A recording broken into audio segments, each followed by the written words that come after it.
नमस्ते, जय श्री महाकाल। मैं दीपमाला पाटीदार आपका अपने चैनल पर स्वागत करती हूँ। आशा करती हूँ आप सब कुशल मंगल होंगे। मैं हर रोज आपके लिए शिव पुराण के नए अध्याय का पाठ लेकर आ रही हूँ। आशा करती हूँ आप सब इसका आनंद ले रहे होंगे। तो आइए, हमने कल जहाँ हमारी शिव पुराण को विराम दिया था, आज हम उसे वहीं से शुरू करेंगे। कल हमने विश्वेश्वर संहिता के 4 अध्याय का अध्ययन किया था। आज हम 5वें अध्याय से इसका आरंभ करेंगे। 5वां अध्याय, लिंगेश्वर परिचय। सूत जी बोले, हे ऋषियों, श्रवण, कीर्तन और मनन करने से असक्त प्राणी यदि शिव के लिंगवेर की स्थापना कर नित्य उसकी पूजा करे तो वह भी इस अपार भवसागर से तर जाएगा। मुनियों ने पूछा, यह कैसे? वेद मात्र में ही सब देवताओं की पूजा कैसे संभव हो सकती है और लिंग वेर के द्वारा शिव जी कैसे पूजे जा सकते हैं? सूत जी बोले, हे मुनीश्वरों, यह स्वयं शिव ने कहा है, किसी अन्य ने नहीं। मैंने श्री गुरु मुख से सुना है कि एक शिव जी ब्रह्म रूप और निष्फल अर्थात कला रहित और कला सहित भी हैं। इस निष्फल में निराकार लिंग की प्रधानता है, परंतु वे सभी कलाओं से युक्त है, इसलिए शिव का साकार वेद स्वरूप भी हो जाता है तथा इस साकार और निराकार से ही शिव ब्रह्म संज्ञक भी हो जाते हैं। इसी से लोग उन दोनों स्वरूपों की पूजा करते हैं। अन्य देवों में यह तत्व नहीं है। यही कारण है कि वे निष्फल लिंग रूप पूजित नहीं होते। ब्रह्म पदवी तो केवल शंकर जी को ही प्राप्त है। इस वेदांत सार ओम प्रवण के लिए भी सनत कुमार जी ने मंदराचल पर्वत पर श्री नंदकेश्वर से प्रश्न किया था, जिस पर नंदीकेश्वर ने यह स्पष्ट कहा था कि शिव जी इस प्रकार पूजनीय हैं। कलापूर्ण भगवान शिव का वेद पूजन लोक सम्मत है और वेद ने जिसको आज्ञा दी है।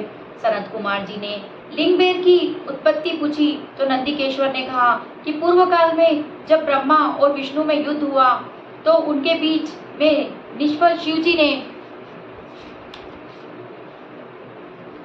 स्तंभ रूप में प्रकट होकर विश्व संरक्षण किया था और तभी से महादेव जी का निष्फल लिंग और सकल बेर जगत में प्रचलित हुए।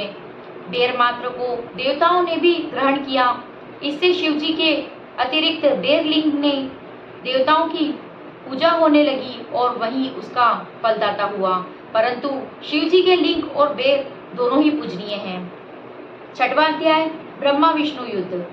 नंदीकेश्वर बोले, पूर्व में जब श्री विष्णु अपने सहायकों सहित श्री लक्ष्मी जी के साथ शैया पर शयन कर रहे थे, तब ब्रह्म देवताओं में श्रेष्ठ ब्रह्मा जी स्वयं ही वहां जा पहुंचे और विष्णु जी को पुत्र कहकर पूछने लगे, पुत्र उठ, मुझे देख, मैं तेरा ईश्वर यहाँ आया हूँ। इस पर विष्णु जी के भीतर क्रोध तो हुआ, परंतु उसे दबाकर उन्होंने ब्रह्मा जी से कहा कि पुत्र, तुम्हारा कल्याण हो, आओ बैठो, मैं तुम्हारा पिता हूँ। कहो तो तुम्हारा मुख टेढ़ा क्यों हो गया है? ब्रह्मा जी बोले, समय के फेर से तुम्हें अभिमान हो गया है। मैं तुम्हारा रक्षक ही हूँ, किंतु समस्त जगत का पितामह हूँ। बोले, चोर, तू अपना बड़प्पन क्या दिखाता है? सारा जगत तो मुझ में निवास करता है। तू मेरी नाभि कमल से प्रकट हुआ, मुझसे ही ऐसी बातें करता है? नंदीकेश्वर बोले, जब इस प्रकार रजोगुण से मुक्त उन दोनों में विवाद होने लगा, तब वे दोनों अपने को प्रभु कहते कहते एक दूसरे को वध करने पर तैयार हो गए। युद्ध छिड़ गया। हंस और गरुड़ पर बैठे दोनों ईश्वर परस्पर युद्ध करने लगे। उसके वाहन भी लड़ने लगे। ब्रह्मा जी के वक्षस्थल में विष्णु जी ने अनेकों अस्त्रों का प्रहार कर उन्हें व्याकुल कर दिया। इससे कुपित हो ब्रह्मा जी ने भी उनके वक्षस्थल पर भयानक प्रहार किया। एक दूसरे के प्रति युद्ध से श्रमित विष्णु जी हाँफने लगे और उन्होंने ब्रह्मा जी पर माहेश्वर अस्त्र चला दिया। इससे ब्रह्मा जी को चोट लगी और उन्होंने पाशुपस्त विष्णु के वक्षस्थल पर आघात किया। पारस्परिक आघातों से देवताओं लोग अत्यंत घबराए। यह हमारी सृष्टि शिव जी की है कि जिन त्रिशूलधारी की इच्छा के बिना कोई एक तिनका भी इधर नहीं कर सकता। हम लोग शिव जी के पास जाते हैं। ऐसा कहकर देवगण चंद्रशेखर श्री महादेव जी के पास गए। महादेव जी अपनी सभा में उमा सहित सिंहासन पर विराजमान थे। देवताओं ने साष्टांग दंडवत कर महादेव जी को नमस्कार किया। उनको नमस्कार करते देख शिवजी ने उन्हें अपने पास बुला लिया और बोले। 7वां अध्याय शिव निर्णय। महादेव जी बोले, पुत्रों, तुम कुशल से तो हो। मैंने सुना है कि ब्रह्मा और विष्णु परस्पर युद्ध कर रहे हैं और तुम लोग बड़े दुखी हो। अच्छा, तो मैं अपने गणों के साथ चलता हूँ, तुम लोग भय न करो। यह कहकर शिवजी ने अपने गणों को वहां चलने की आज्ञा दी। साथ ही स्वयं भी अपने भद्रथ पर आरूढ़ हो चलने को तैयार हुए। देवताओं सहित इंद्र भी उनके साथ हो लिए। वहां पहुंचकर शिवजी आकाश मंडप में बादलों में छिपकर ब्रह्मा विष्णु का युद्ध देखने लगे। शिवजी ने देखा ब्रह्मा और विष्णु परस्पर एक दूसरे के वध की इच्छा से महेश्वर और पाशुपत अस्त्र का प्रयोग कर रहे हैं। इस रूप को देख निष्फल शिवजी ने से न रहा गया और उनका युद्ध शांत करने के लिए महाअग्नि के तुल्य एक स्तंभ के रूप में उन दोनों के मध्य में जा खड़े हुए। फिर तो उस महाअग्नि के प्रकट होते ही दोनों अस्त्र स्वयं शांत हो गए। अस्त्रों के शांत होने पर उस अद्भुत दृश्य को देखकर ब्रह्मा और विष्णु परस्पर कहने लगे कि यह इंद्रियां स्थित अग्नि स्वरूप स्तंभ क्या है, हमें इसका पता लगाना चाहिए। ऐसा निश्चय कर दोनों वीर उसकी परीक्षा के लिए बहुत ही शीघ्र वहां से चले। भगवान विष्णु ने शुकर का रूप धारण किया और उसके मूल को देखने के लिए नीचे चले, तो ब्रह्मा ने हंस का रूप धारण कर ऊपर गमन किया। विष्णु जी पाताल में बहुत दूर तक चले गए, परंतु स्तंभ का अंत न मिला। तब वह पुनः युद्ध भूमि में लौट आए। उधर ब्रह्मा ने आकाश में जाकर केतकी का फूल देखा तो उन्हें विश्वास हो गया कि मैंने स्तंभ का अंत देख लिया। तब वे उस केतकी के फूल को लेकर विष्णु के पास आए तो विष्णु ने उनके चरण पकड़ लिए। उस समय ब्रह्मा के छल को जानकर शिवजी को प्रकट होना पड़ा और विष्णु भगवान ने इनके भी चरण पकड़ लिए। विष्णु की महानता से शिवजी प्रसन्न हो गए और बोले, हे विष्णु, तुम सत्यवादी हो, अतः मैं तुम्हें अपनी समानता प्रदान करता हूँ। 8वां अध्याय ब्रह्मा का अभिमान भंग। नंदिकेश्वर बोले, महादेव जी ने ब्रह्मा जी पर क्रोधित हो अपनी भुहों के मध्य से भैरव को प्रकट किया, जिसने नमस्कार कर उनसे आज्ञा मांगी। शिवजी ने आज्ञा दी कि तुम अपनी तलवार से ब्रह्मा की पूजा करो। यह आज्ञा पाते ही भैरव जी ने ब्रह्मा के सिर के केश जा पकड़े। ब्रह्मा थर-थर कांपने लगा। भैरव जी ने ब्रह्मा का मिथ्या भी 5वां सिर काट दिया। जब भैरव जी ने उनके अन्य सिरों को काटना चाहा, तब ब्रह्मा जी भैरव जी के चरणों में गिर गए। यह देखकर श्री विष्णु भगवान ने शिव जी के चरणों का आश्रय लिया और हाथ जोड़कर प्रार्थना की कि आरंभ में भी आपने ही कृपा कर इन्हें 5वां सिर प्रदान किया था, अतः इन्हें क्षमा की करें। शिव जी की आज्ञा से भैरव ने ब्रह्मा को छोड़ दिया।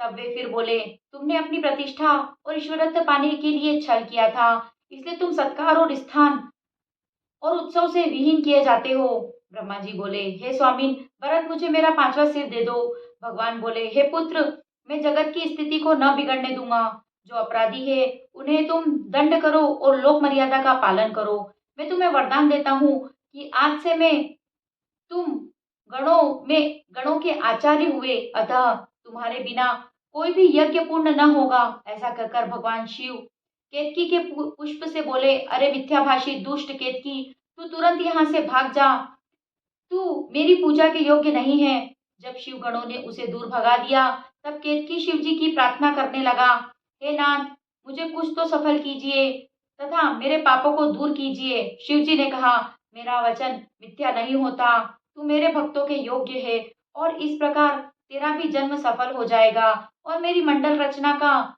शिरमोर तू ही बनेगा। आज की शिव कथा को हम यही विराम देंगे और अब करेंगे शिव जी की आरती।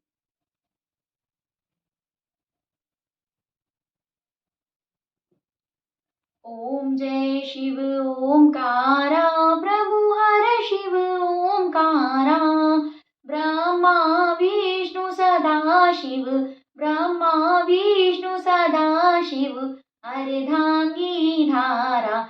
ओम जय शिव ओंकारा, एकानन चतुरानन, पंचानन राजे, शिव पंचानन राजे, हंसानन गरुड़ासन, हंसानन गरुड़ासन, विश्वाहर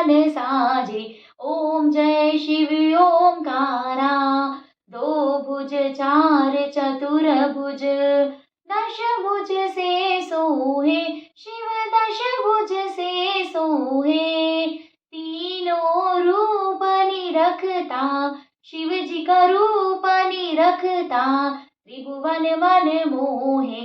ओम जय शिव ओंकारा, अक्षमाला वनमाला, मुंडमाला धारी शिव मुंडमाला धारी।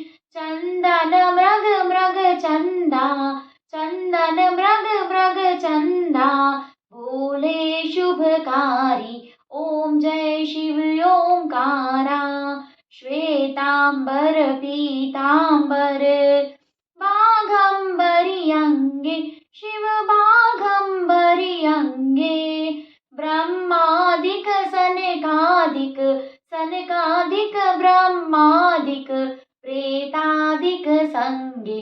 ओम जय शिव ओंकारा, कर के मध्य कमंडल, चक्र त्रिशूल धरता शिव चक्र त्रिशूल धरता।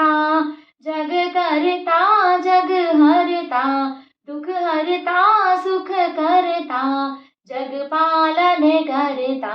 ओम जय शिव ओंकारा, ब्रह्मा विष्णु सदा शिव, जानत अविवेका शिव जानत अविवेका। प्रणवाक्षर के मध्य, प्रणवाक्षर के मध्य, यह तीनों एका। ओम जय शिव ओंकारा, त्रिगुण स्वामी जी की आरती। जो कोई नर गावे शिव जो कोई जन गावे, कहत शिवानंद स्वामी, कहत हरा हर स्वामी, मनवांछित फल पावे। ओम जय शिव ओंकारा, ओम जय हर हर महादेव।